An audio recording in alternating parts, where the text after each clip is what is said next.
In Kerala lies a quiet village in the Palakkad district, Velinetsi. Every 41 years, the people say something strange awakens on this land. Because before the curse returns, it rains for months without end. Fields drown in water and the village falls silent. After sunset, no one steps outside. Doors are locked, lamps are put out. Because they all know someone walks the earth that night. He's not human, not shadow. He's the curse itself, a being from centuries past, the Odiyan. Once every 41 years, he awakens again. This is his story, Curse of Odiyan.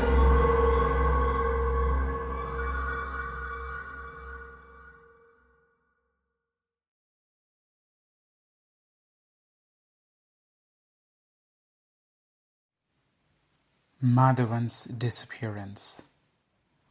April 1978. Madhavan Nair, a man in his early 30s, set out for work as usual that morning. Without telling anyone, he took his bicycle towards the paddy fields to tap toddy from the palm trees. For months, heavy rain has soaked the land, but that day it stopped. Though the sky was still dark with clouds, the air was calm, unnervingly calm. Madhavan noticed the fields were silent, no birds, no voices, no footsteps. A strange stillness surrounded him. He finished collecting the toddy and began his ride home. But as he pedaled down the muddy road, he felt something was wrong. The wind was cool, but carried a chill of fear. Someone was following him or watching him. He didn't look back, but behind him something moved. That night, he never came home.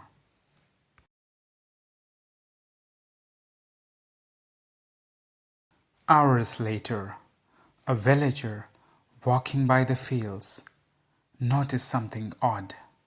Near a small pond, a bicycle lay on his side.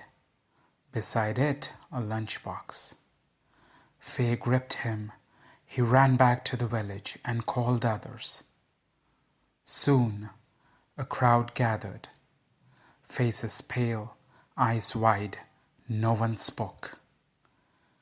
They only stared at the pond. Then Parvathamma arrived, Madhavan's mother. She stood silently by the bicycle. Something about this place she had seen before. She turned toward the fields, and even the wind seemed to stop. By morning, more villagers arrived. Some said, maybe he slipped and fell into the pond. But the elders disagreed. This isn't normal. Something dark has happened here, they whispered.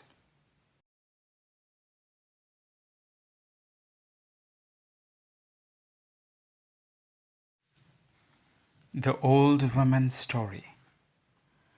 There were many banyan trees in that village, and each had a story.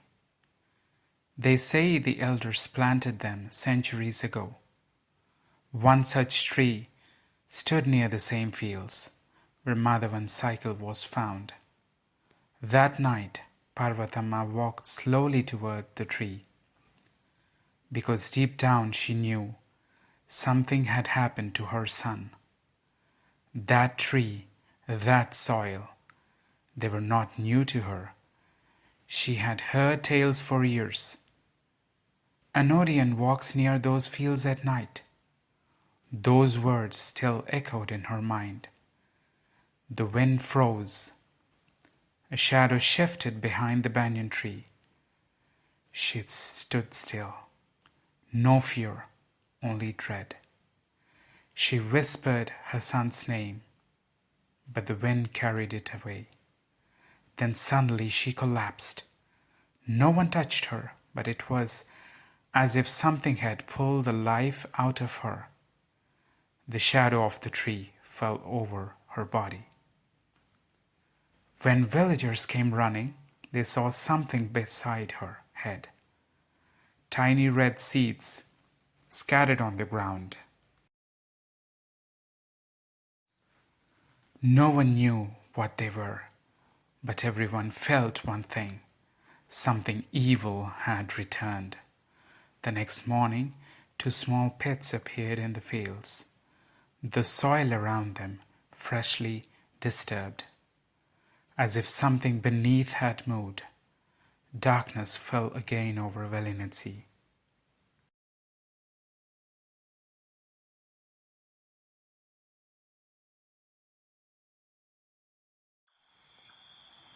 The Odiyan Secret.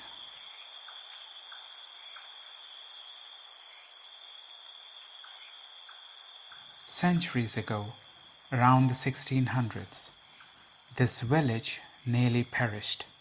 Droughts, famine, dying cattle. The sky refused to rain. The earth has turned to dust.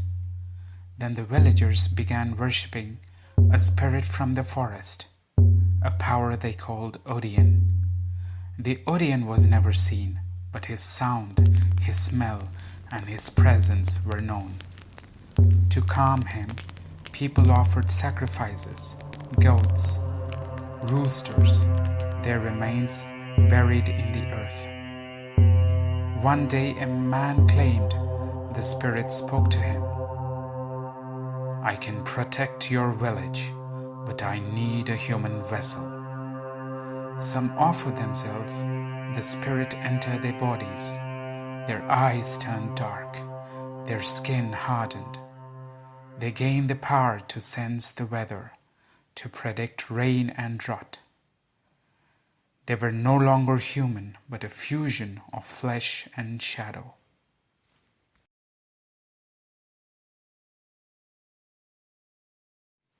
After rituals, those chosen ones were buried alive in deep pits called Orikutsi, to sleep beneath the soil for 41 years.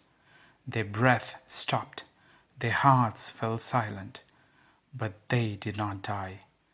During those 41 years, the village prospered, good harvest, calm weather. But when the time came, they rose again, not as men, but as Odiyan spirits. They would feed on flesh and blood to retain their dark strength. Once the ritual ended, villagers buried them again and planted a banyan tree above each pit. Those trees grew faster, 10 times faster than any other. Their roots drank the power buried beneath. Those trees are the bodies of the Odiyan, that their breath still sleeps beneath the roots. The villagers never cut them. They never even touched them, because they knew the darkness below was only sleeping. And so the legend continued. The elders told the tale, but the young laughed. Only fierce old stories, they said. But when night falls and the wind howls through the fields, no one knows if it's just the wind or if Odiyan walks again.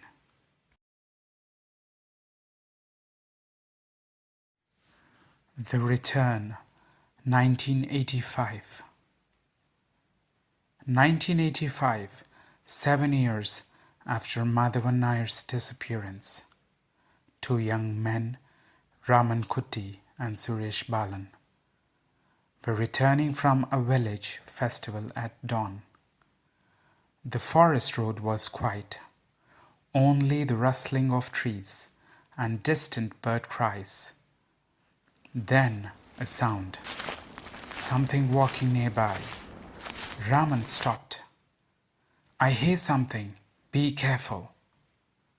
They noticed red rice scattered on the ground, signs of a ritual.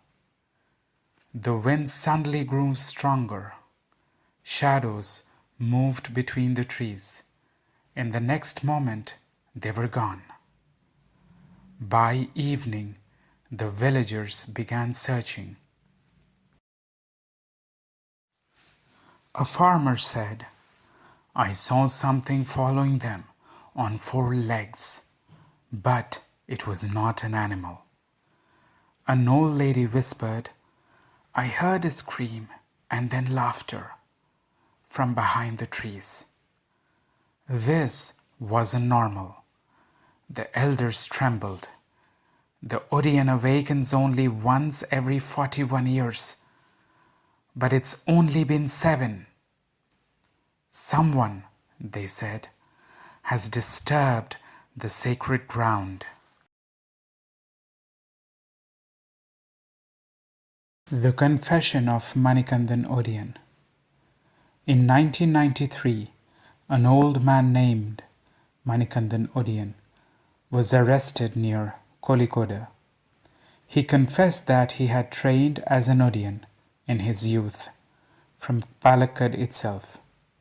When police questioned him about the missing villagers, Madhavan Nair, Raman Kutti and Suresh Balan, he smiled faintly. "Yes, the darkness took them," he said. "They're part of the night now. The darkness always waits for its next one." Then his tone changed, deeper, darker. The night Madhavan vanished, he rode past that banyan tree and slipped. His hand touched the trunk. That was no ordinary tree. It was planted centuries ago, over the grave of an Odiyan sacrifice. When he touched it, the spirit inside awakened. Its breath returned to the earth. It wasn't just a shadow, it roared like a wild beast. That spirit entered me. From that night, I was no longer the same. When Madhavan touched the tree, I awoke. I never returned to the pit. I lived in the forest, feeding my power with dark rituals, with red rice and animal blood. Those who saw me never returned. Madhavan's mother, others too, they were all victims of my thirst.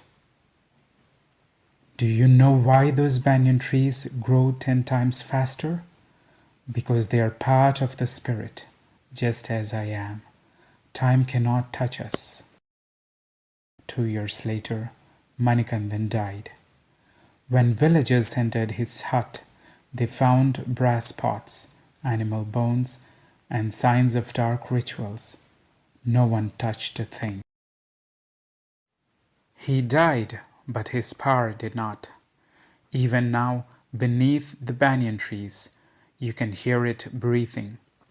The darkness still waits. Present day. Even today, in Valinati, few dare to walk near the fields at night. When dusk falls, elders warn the young. Don't walk alone through the fields. Stay away from the shadows of those trees. They say there's still a presence there. Those who go near never return. Some say it's Manikandan Odiyan. Others say it's Parvatama herself. Yes, because they were husband and wife. But that last night, she didn't recognize him. His form had changed. The elders whispered, "She died by his hands," but no one speaks of it aloud. They fear even saying his name. Because they believe if you say it, the wind will find you. Now, even today, villagers travel only in groups after dark. Children are kept indoors. A few paranormal researchers have come, but none dared approach the tree. They only watched from afar. Sometimes, they say, a figure moved beneath its shadow. In the dark, a shape walks. Not man, not beast, something in between. Every 41 years, they say the spirit stirs again. Its breath merges with the wind. Its shadow walks across the fields. The elders still believe the Odiyan lives. But the new generation laughs. It's just a story. Madhavan slipped and died, that's all. But who really knows what truly happened that night? Beneath that banyan's shadow, something still moves, something still breathes. The shadow still runs through the fields of Velinity. Conclusion. After 1993, that forest road was sealed off. Manikandan's hut was found burned to ashes. Even today, villagers say when it rains, blood seeps from beneath the banyan tree. Years later, when road work began, any engine that came near the tree stopped. The wind grew wild. They call it the cursed ground. At night, footsteps are heard near that tree, but no one is ever seen. Some nights, a human figure appears in its shadow, but it's not a man. They say the day Madhavan touched that tree, he awakened something ancient, the power of the Odiyan, and that shadow still lingers beneath the banyan tree, across the silent fields of Velinity. The Odiyan still lives. If you're still listening, that means you love horror as much as I do. So don't forget to subscribe. We have even darker tales coming soon.